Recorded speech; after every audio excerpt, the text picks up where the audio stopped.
आज वैजापूर नगरपालिकेचा निकाल जाहीर झाला. यामध्ये वैजापूर नगराध्यक्षपदी डॉक्टर दिनेश परदेशी हे भाजपाकडून निवडणूक लढवित होते. संजय बोरनारे हे शिवसेना शिंदे गटाकडून निवडणूक लढवित होते, तर काँग्रेसतर्फे सुभाष गायकवाड हे निवडणूक रिंगणात होते. यामध्ये परदेशी यांना 18,028 मते मिळाली. संजय बोरनारे यांना 11,780 मते मिळाली, तर सुभाष गायकवाड यांना 1,017 मते मिळाली.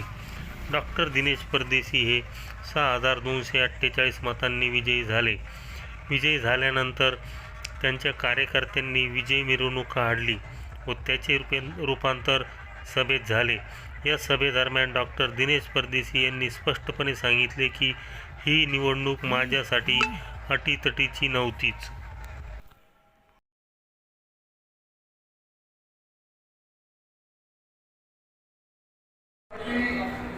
और राष्ट्रवादी कांग्रेस ये दोनों भाई भाई जैसे भाई से और विदेश में ऐसा लोग बोलते थे मेरा तो चलने वाला नहीं, आपको जो बोले चलेगा। भविष्य को बोला डॉक्टर साहब ने चलते रहेंगे, चलने दो, इसको बंद मत करो, बंद करो आप आगे लोग ऐसे परेशान हो जाते थे, अभी क्या होगा, अभी क्या होगा, कल क्या होगा, आज क्या होगा। लेकिन अल्लाह ने जो करा सब अच्छा करा। और मैं खास तौर से बोलना चाहता कि हमारे अजीत पवार साहब और सतीश चौहान साहब उन्होंने मेरी बात को रखे। अगर मैं कुछ भी बोलता हूँ रखते नहीं तो मैं कुछ नहीं कर सकता। जब यूपी का मसला आया तो मैं बोला साहब ऐसा करना पड़ेगा आपको, देखो तुम्हारा दिल है क्या, मेरा लेना दिल है।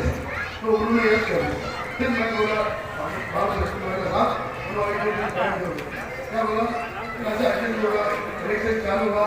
और खास तौर से बोलता हूँ मैं हमारे गरीब भाइयों, मुस्लिम भाइयों, और सभी लोग ऐसे सब हमारा समाज बंधो सब आता है, ओबीसी लोग बंधो, ये सब लोगों ने डॉक्टर साहब की मदद करे। और डॉक्टर साहब ने 25 साल काम करे, उनको भरोसा था लोगों को।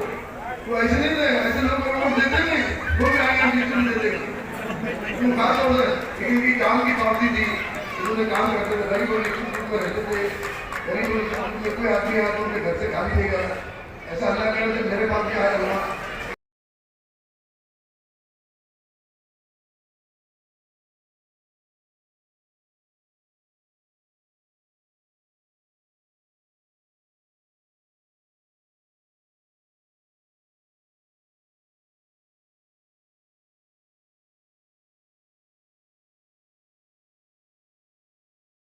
अध्यक्ष म्हणून परत संधी दिल्याबद्दल उपस्थित सर्व माझे बंधू भगिनी यांचा मी खूप खूप मनापासून आभार मानतो। तुम्ही तुमचे जे उपकार माझ्यावर झालेले, आमच्या घराण्यावर झालेले, भारतीय जनता पार्टी राष्ट्रवादीवर झालेले, हे कधी न विसरणारे उपकार झालेले। कारण की मी काही राजकीय घराण्याचा माणूस नाहीये का, माझं खूप आई वडील राजकारणात होते, तरी पण मला 6 वेळ म्हणजे माझी आता 6वी टर्म होऊ लागली।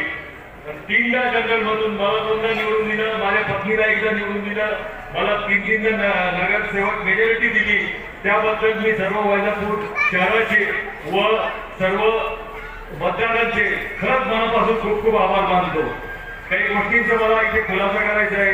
ही निवडणूक तशी पहिल्यापासून अतिशय लोकांना वाटत होती, पण मला पूर्ण भरोसा होता का हे आपल्याला काही अतिशय नाही। कारण की माझ्या आयुष्यात एकच मी ध्येय चालू म्हणजे आमचे सगळे मित्र का हरलं तर खसायचं नाही, जिंकलं तर मागायचं नाही। आणि इथे जे पण आपले नगरसेवक निवडून आलेले त्यांना पण मी विनंती करतो तर त्यांनी पण निवडून आले तर आपण एक जनसामान्याचं एक जनसेवक म्हणून काम करायचं।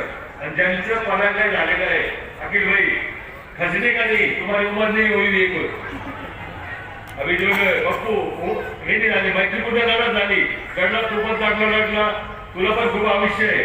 माझ्या एवढा निवडणूक लढणार ते आता डोक्यात बोलत नाही। 3 आमदारकी पडलेलो आहे मी, पण वैजापूर शहराच्या लोकांनी नेहमी प्रेम केलं, नगरपालिका माझ्या ताब्यात देत गेले। बरोबर आहे का नाही?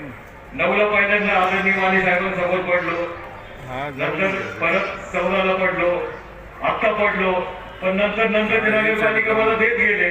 म्हणून राजापूर शहराचा एवढा मोठा उपकार माझ्यावर आहे तर मी कधी विसरू शकत नाही. त्याच्यात एवढा मोठा उपकार म्हणजे आमच्या सगळ्यांवर केला मी कधी विसरू शकत नाही. या निवडणुकीच्या बाबतीत बोलायचं तर मी आदरणीय माने साहेबांच्या घराचं पण मनापासून खूप खूप धन्यवाद मानतो. आदरणीय अखिल शेठ, बाळू शेठ यांनी सगळ्यांनी राजू सगळेच पूर्ण टीम भारतीय जनता पार्टी, कारण की नगरपालिका स्थानिक स्वराज्य संस्थेच्या ज्या निवडणुका असतात हे काही पक्षावर किंवा एक ह्याच्यावर चालत नाही. याला एक पूर्ण गठबंधन लागतो, सगळ्या परिवार लागतो, सगळा विचार लागतो. सगळे एकत्र आले तरच ही निवडणूक होत राहते. स्थानिक स्वराज्य संस्थेत जाती पातीचे पण राजकारण होत नाही, पण सगळे संघटन झाले, सगळे झाले. आपण जे उमेदवार दिले होते ते निवडून पण आले. तुम्ही बघा स्वच्छ प्रतिनिधी सगळे उमेदवार होते, कोण कॉन्ट्रॅक्टर नव्हतं. मी पण 30 वर्ष नगरपालिका ताब्यात होती, एवढी मोठी सत्ता तुमचे आशीर्वाद झाले.